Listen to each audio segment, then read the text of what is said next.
Shark Media.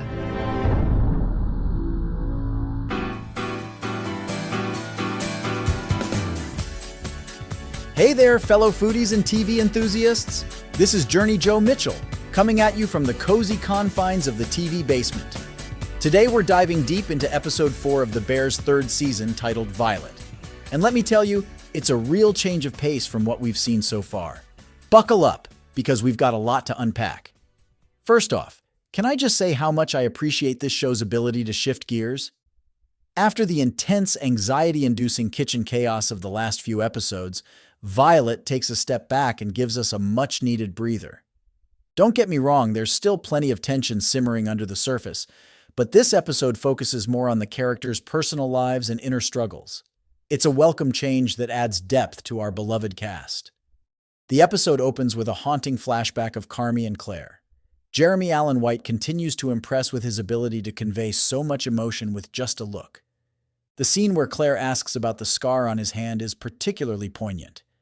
Carmy's explanation that he touched a hot pot because he wasn't paying attention feels like a metaphor for his entire life.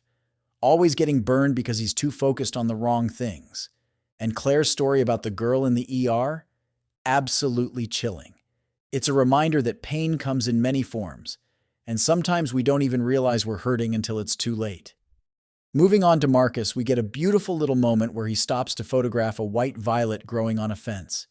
It's such a small scene, but it speaks volumes about his character and his grief over his mother's death. Lionel Boyce continues to be a standout, bringing a quiet dignity to Marcus that's truly touching. I'm really excited to see how this inspiration translates into his pastry creations. Now let's talk about Sydney. Ayo Edebiri is killing it this season, and her storyline in this episode is no exception. We see her struggling with the decision to sign the partnership agreement, which feels like a metaphor for her larger struggle with committing to the bear. That scene where she runs into Adam Shapiro from Ever? It's like a glimpse of the road not taken, and you can see the conflict playing out on Sydney's face. Edebiri's ability to convey so much with just a look is truly impressive. And can we talk about Richie for a second? Eben Moss Bachrach continues to be the heart and soul of this show. His scenes with his daughter Eva are absolutely heartwarming.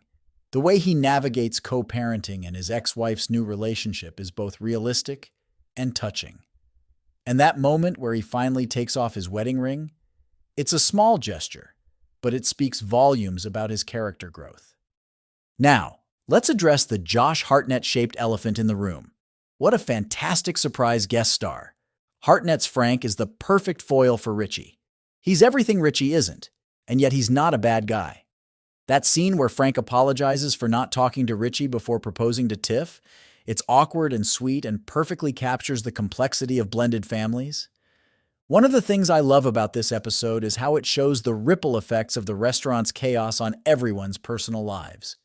Natalie's fears about becoming a mother, Richie's struggle with his place in his daughter's life, Sydney's hesitation about fully committing to the bear, it all ties back to the stress and uncertainty of running a high-end restaurant.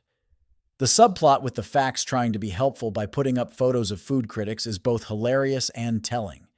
It shows how everyone is trying their best to contribute, even if their efforts sometimes miss the mark. And Carmy's reaction to it? Classic Carmy. A mix of appreciation for the effort and anxiety about being judged. Speaking of judgment, that ending. The revelation that the Tribune has already been to the restaurant for a review is a perfect cliffhanger.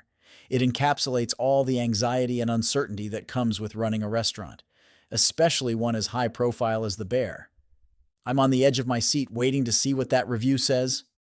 One thing I really appreciate about this episode is how it explores the theme of growth, both personal and professional.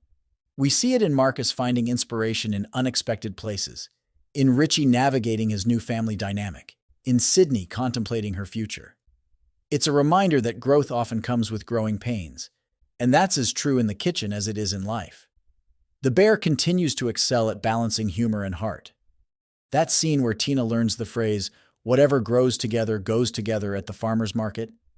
It's funny, but it also feels like it could be a motto for the entire show. These characters, for all their differences and conflicts, grow together, and when they work together, magic happens.